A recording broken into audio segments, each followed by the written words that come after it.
Hello everyone, आज हम इस वीडियो में डिस्कस करेंगे क्रेब्स साइकिल।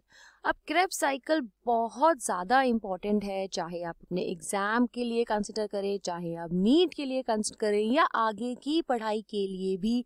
ये एक बेसिक आपका बहुत क्लियर होना चाहिए और डेफिनेटली इम्पॉर्टेंट के साथ साथ ये काफ़ी डिफ़िकल्ट हो जाता है, क्योंकि इसमें ऐसे ऐसे टर्म्स यूज़ होते हैं जो बच्चों को बहुत मुश्किल हो जाता है लर्न करने में। तो बेसिकली ये क्रेब्स साइकिल है क्या? ये होता है एक बायोकेमिकल पाथवे हमारी बॉडी के अंदर जो है, दैट इज अ बायो।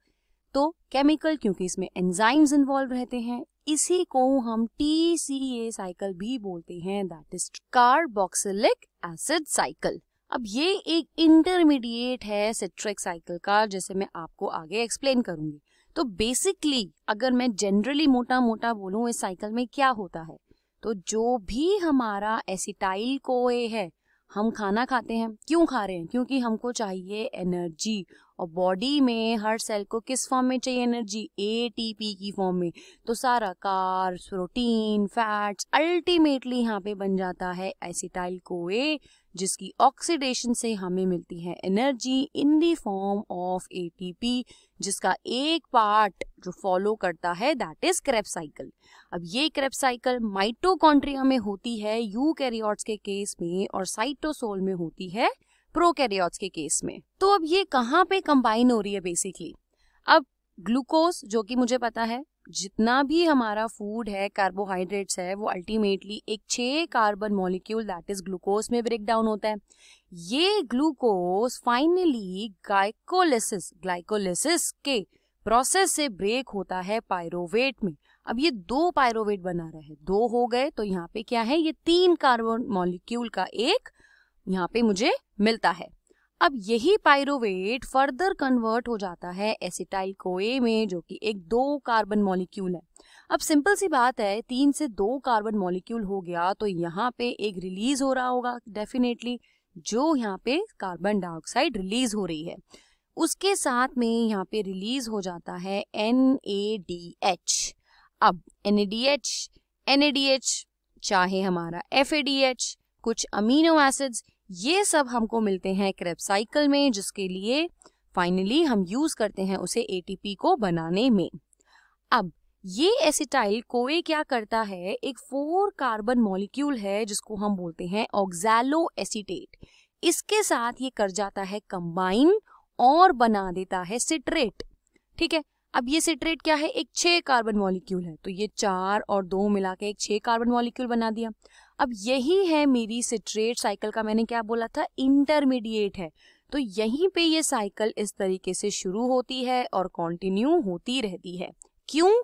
क्योंकि बार बार ग्लूकोज एसिटाइल कोए बना रहा है, ठीक है, और एसिटाइल कोए ऑक्सैलो एसीटेट के संग कंबाइन करके सिट्रेट बनाएगा। इस पूरी साइकिल का मोटिव क्या है, मुझे चाहिए ATP। तो ये बार बार एक साइक्लिक प्रोसेस होता रहता है, जिससे मुझे बार बार ऑक्सैलो एसीटेट मिलता रहता है, कंबाइन होता है ये एसिटाइल कोए के संग, और फिर से अगेन ये कंटिन्यू होता रहता है। अब जो एंजाइम यहाँ पे यूज होता है सबसे पहला, that is citrate synthase. Synthase मतलब किसी भी चीज की जब सिंथेसिस होती है तो वहां पे सिंथेज एंजाइम आ जाता है। तो ये जो ऑक्सैलो एसीटेट और एसिटाइल कोए से सिट्रेट बनता है, तो सिट्रेट का सिंथेज। अब हम देखते हैं कि कैसे हम इजीएस्ट वे में क्रेब्स साइकिल को लर्न कर सकते हैं। तो यहाँ पे मैंने एक न्यूमोनिक्स का यूज किया है जिससे हम क्रेब्स साइकिल को पढ़ सकते हैं, तो वो है of course citrate is a silly stupid funny molecule. तो है ना कितनी इजी सी लाइन, यहाँ पे कोई डिफिकल्टी नहीं होगी इस लाइन को लर्न करने के लिए, जिससे O से हो गया मेरा oxaloacetate, C for citrate, is I for isocitrate, then मुझे A से मिल गया अल्फा कीटो ग्लूटारेट, S से मेरा सक्सिनाइल कोएंजाइम, देन यहाँ पे S से सक्सिनेट, फ्यूमारेट, मैलेट, और अगेन साइकिल कंटिन्यू। तो यहाँ पे ये है मेरे सारे जो साइकिल के अलग अलग स्टेप्स हैं। अब इस प्रोसेस में आइसोसिट्रेट में ये क्या होता है, यहाँ पे ये था 6 कार्बन मॉलिक्यूल, अब यहाँ पे भी आइसोसिट्रेट है, सेम है। यहाँ से फिर एक रिलीज हो जाता है CO2, और इधर एक और बनता है दैट इज NAD मेरा रिड्यूस हो जाता है NADH। तो अगेन ये क्या हो जाएगा मेरा 5 कार्बन एटम, कार्बन का मॉलिक्यूल। देन अब यहाँ पे भी सेम चीज हो रही है, अगेन यहाँ पे एक NAD मेरे को बनाएगा NADH और फिर से रिलीज होगा एक CO2 मॉलिक्यूल, यहाँ पे भी रिलीज हो जाएगा सेम चीज। उसके अलावा यहाँ पे फ्यूमारेट जब बनता है तो एक FADH2 बनता है एंड यहाँ पे मुझे मिलता है GTP। ये सभी मुझे हेल्प करते हैं बनाने में ATP। अब यहाँ पे जब मैं कार्बन मॉलिक्यूल्स की बात मैंने की तो ये 5 से अगेन यहाँ पे CO2 निकल गया तो 4 हो गया। अब ये यहाँ पे कंटिन्यू रहता है तो ये क्या है, यहाँ तक मेरा 4 कार्बन मॉलिक्यूल है। अब याद है मैंने यहाँ पे एसिटाइल कोए की बात की थी, ये कितना था 2। अब ये 2 4 मिलके फिर से एक सिट्रेट बना देता है 6 कार्बन एटम का मॉलिक्यूल। अब अगर मैं यहाँ पे एंजाइम्स की बात करूं तो मैंने यहाँ पे जितने भी मेरे स्टेप्स हैं ये तो मुझे सिंपल उस लाइन से याद हो जाएंगे। अब एंजाइम कैसे याद करेंगे, तो वहां पे मैंने एक लाइन लिखी है, so at disco devil sipped down 5 drinks, जिसमें मुझे ध्यान देना है कि जो S है वो यूज होगा सिंथेज के लिए, D है जो यूज होगा हाइड्रोजिनेज के लिए।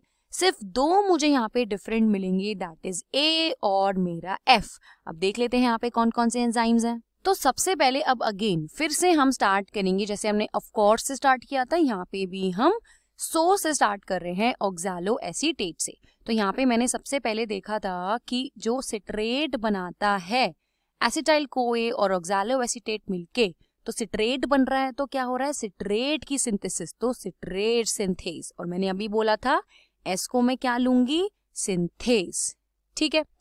नेक्स्ट यहाँ पे मैंने बात की A की, A और F ही मेरे 2 अलग थे, जिसमें A हो जाएगा मेरा एकोटिनेज। देन नेक्स्ट स्टेप में मेरे पास है D का मतलब डिहाइड्रोजिनेज, तो क्या बना रहा है आइसोसिट्रेट, तो क्या हो जाएगा आइसोसिट्रेट डिहाइड्रोजिनेज। नेक्स्ट स्टेप में फिर से D आया, क्या बना रहा है अल्फा कीटोग्लूटारेट, तो क्या हो जाएगा अल्फा कीटोग्लूटारेट डिहाइड्रोजिनेज।